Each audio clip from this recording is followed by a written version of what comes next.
И ние винаги казваме, че за да си успешен в продажбите, има 3 елемента. Той е триъгълник на успеха. Много хора се фокусират върху, ние казваме да 3S, нали, на английски. Skills, уменията. Много хора казват, то трябва да развия умението. Но всъщност има системи и самомотивация. И това е много по-важно. Когато дори ти да нямаш умения в продажбите, ние взимаме студенти, които нямат никакъв опит. Работим само с студенти, тъй като работим в Америка. Трябват визи. Но взимаме студент, който няма никаква идея как да продава и първото нещо, на което го учим, не са умения, а е система.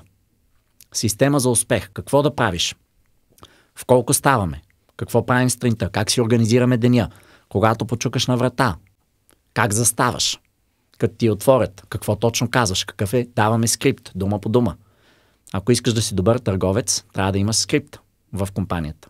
Особено за начинаещи. Няма как. За начинаещи, да. Точна структура. Така че ние ги учим на система и се опитваме да помогнем на студентите да си поставят хубави цели, за да имат самомотивация. То мотивацията идва от целите. Нали така? Ако нямаш хубава цел, къде ще стигнеш? Ние казваме, целта е горивото в твоя резервоар.